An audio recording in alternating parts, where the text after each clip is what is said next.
Hello everyone, my name is Manish. मैं इस video पर बात करने वाला हूं छत्तीसगढ़ बोर्ड परीक्षा 2023-24 कक्षा 12वीं विषय बिजनेस स्टडीज व्यवसाय अध्ययन का वन शॉर्ट इम्पोर्टेंट क्वेश्चन इस वीडियो पर बताने वाला हूं। ये सारे क्वेश्चन इम्पोर्टेंट आप तैयार कर लेते हैं तो बिजनेस स्टडीज के पेपर में आप गर्दा उड़ा दोगे। ये वादा है, आपको पूरे में से पूरे अंक प्राप्त करोगे।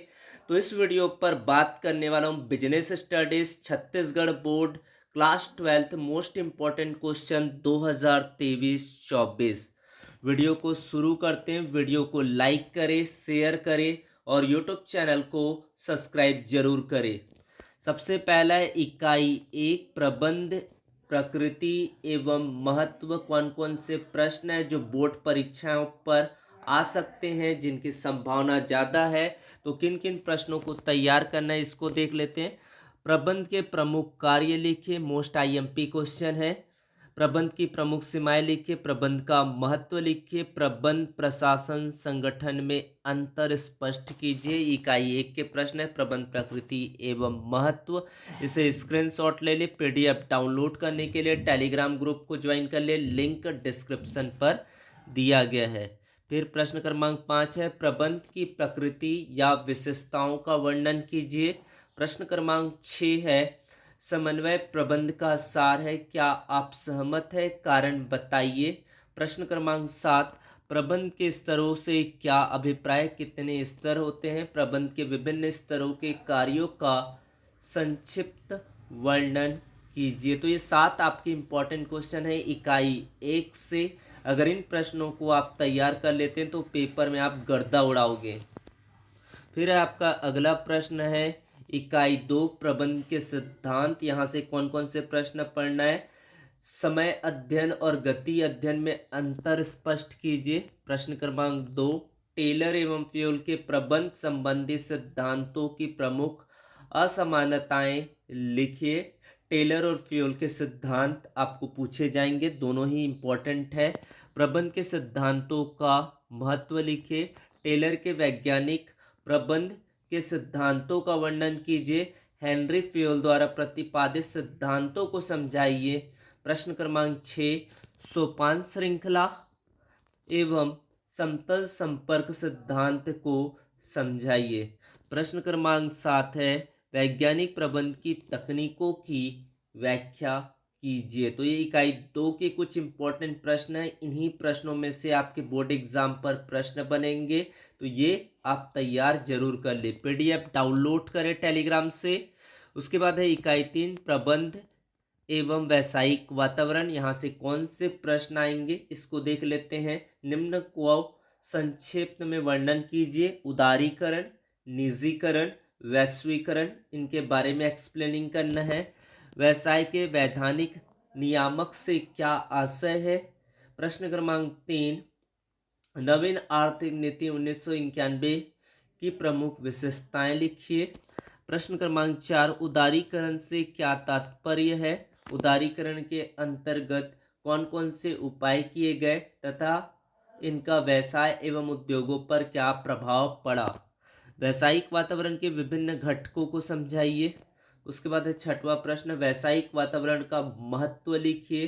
प्रश्न क्रमांक 7 राजनीतिक वातावरण सदैव व्यवसाय को प्रभावित करता है, स्पष्ट कीजिए। प्रश्न क्रमांक 8 है भारत में सरकारी नीति में परिवर्तन के व्यवसाय एवं उद्योग पर प्रभावों को समझाइए। उसके बाद है नियोजन प्लानिंग। पहला, नियोजन करते समय क्या बाधाएं या कठिनाइयां आती है, स्पष्ट कीजिए। प्रश्न क्रमांक 2 नियोजन की तकनीक या प्रक्रिया का वर्णन कीजिए। उसके बाद है अगला प्रश्न आदर्श नियोजन की विशेषताएं लिखिए। नियोजन के महत्व या लाभ लिखिए। नियोजन की सीमाएं लिखिए।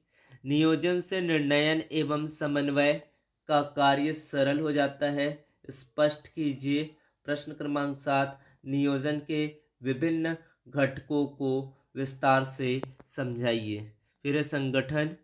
संगठन के महत्व या लाभ लिखिए। प्रश्न क्रमांक 1 दूसरा प्रश्न है केंद्रीयकरण तथा विकेंद्रीयकरण में अंतर स्पष्ट कीजिए। प्रश्न क्रमांक 3 औपचारिक तथा अनौपचारिक संगठन में अंतर स्पष्ट कीजिए।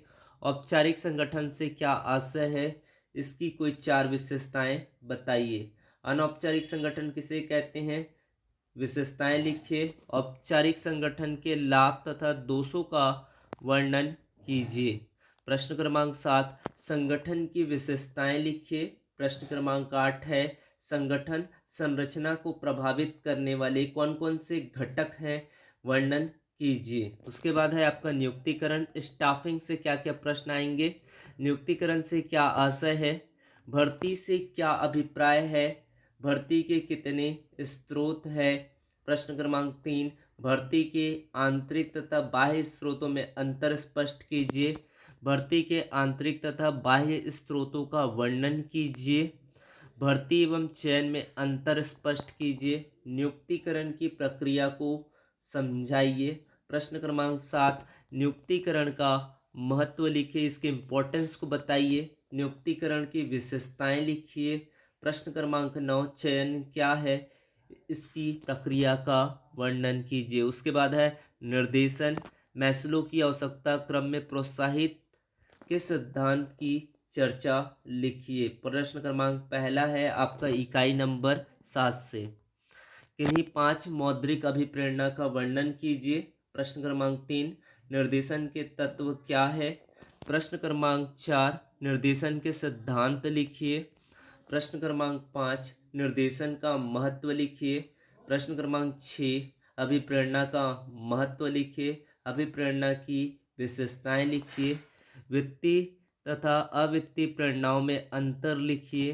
पर्यवेक्षक सुपरविजन के कार्य लिखिए। पर्यवेक्षण का महत्व लिखिए। मौखिक संप्रेषण अच्छा है या लिखित संप्रेषण, इसके बारे में आपको करना है। 11 प्रश्न है। इकाई 8 से, नियंत्रण की किन्हीं 4 विशेषताओं का उल्लेख कीजिए। नियंत्रण की आवश्यकता पर प्रकाश डालते हुए किन्हीं 4 बिंदुओं का वर्णन कीजिए। प्रश्न क्रमांक 3, नियंत्रण का महत्व समझाइए। उसके बाद है आपका अगला प्रश्न, एक प्रभावी नियंत्रण के 5 आवश्यक तत्व लिखिए। प्रश्न क्रमांक 5, नियंत्रण की विधियों का वर्णन कीजिए। नियंत्रण के उद्देश्य लिखिए। प्रश्न क्रमांक 7 है, नियोजन एवं नियंत्रण एक दूसरे पर निर्भर है, एक्सप्लेन कीजिए। फिर है वित्तीय प्रबंध, इकाई 9 से, वित्तीय नियोजन कितने प्रकार के होते हैं, समझाइए। प्रश्न क्रमांक 2, वित्तीय नियोजन का महत्व लिखिए। वित्तीय नियोजन की प्रक्रिया लिखिए। उसके बाद है चौथा, श्रेष्ठ वित्तीय योजना के 4 लक्षणों का उल्लेख कीजिए। प्रश्न क्रमांक 5, वित्तीय प्रबंध का महत्व लिखिए। प्रश्न क्रमांक 6, वित्तीय प्रबंध के उद्देश्य लिखिए। कार्यशील पूंजी को प्रभावित करने वाले कारकों को स्पष्ट कीजिए।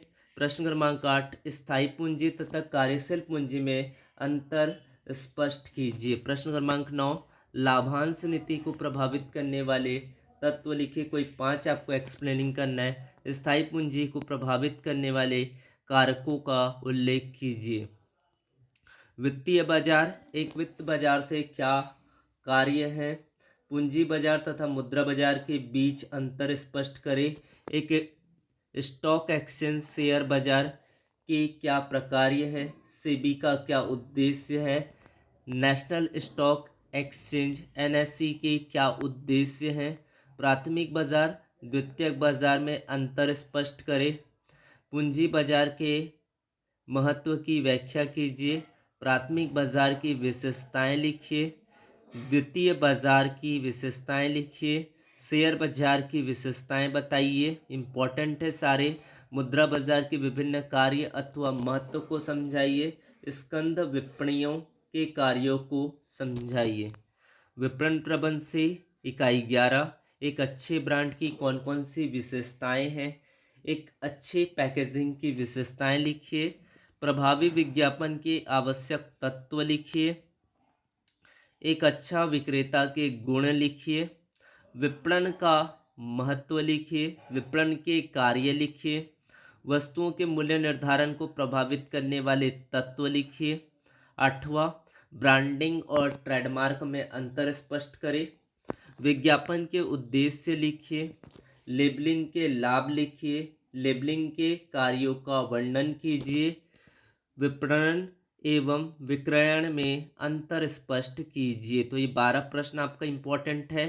फिर है उपभोक्ता संरक्षण, उपभोक्ता के कौन कौन से अधिकार है वर्णन कीजिए, उपभोक्ता संरक्षण के महत्व को समझाइए, वस्तुओं को खरीदते समय एक उपभोक्ता द्वारा ध्यान में रखे जाने वाली किन्हीं 6 उत्तरदायित्वों को समझाइए। उपभोक्ता संरक्षण के संबंध में उपभोक्ता संगठनों एवं एनजीओ की भूमिका को समझाइए। उपभोक्ता संरक्षण अधिनियम 1986 की प्रमुख विशेषताओं का वर्णन कीजिए। व्यवसायी के दृष्टिकोण से उपभोक्ता संरक्षण का महत्व लिखिए। 7वां, उपभोक्ता के कौन कौन से दायित्व है वर्णन कीजिए। उपभोक्ता के प्रति व्यवसाय के उत्तरदायित्व को लिखिए। उपभोक्ता संरक्षण अधिनियम के अंतर्गत उपभोक्ताओं द्वारा शिकायत करने पर उपलब्ध किन्हीं 6 राहत का वर्णन कीजिए। टिप्पणी बताना है जिला फोरम, राज्य आयोग, राष्ट्रीय आयोग। उसके बाद है 11वां, उपभोक्ता अदालतों में कौन सी शिकायतें दर्ज करा सकते हैं, उन भारतीय कानूनों की व्याख्या कीजिए जो उपभोक्ता को संरक्षण प्रदान करते हैं। प्रश्न क्रमांक 13, उपभोक्ता संरक्षण में गैर सरकारी संगठनों की भूमिका को समझाइए। इस तरह से आपके बिजनेस स्टडीज़ के पूरे इम्पोर्टेंट क्वेश्चन एक ही वीडियो पर आपको बताया गया। कोई भी अगर आपको डाउट हो, चाहे आप हमसे संपर्क करना चाहते हैं, तो कमेंट बॉक्स पर मैसेज करें। Thank you so much, join the Telegram. Thanks a lot.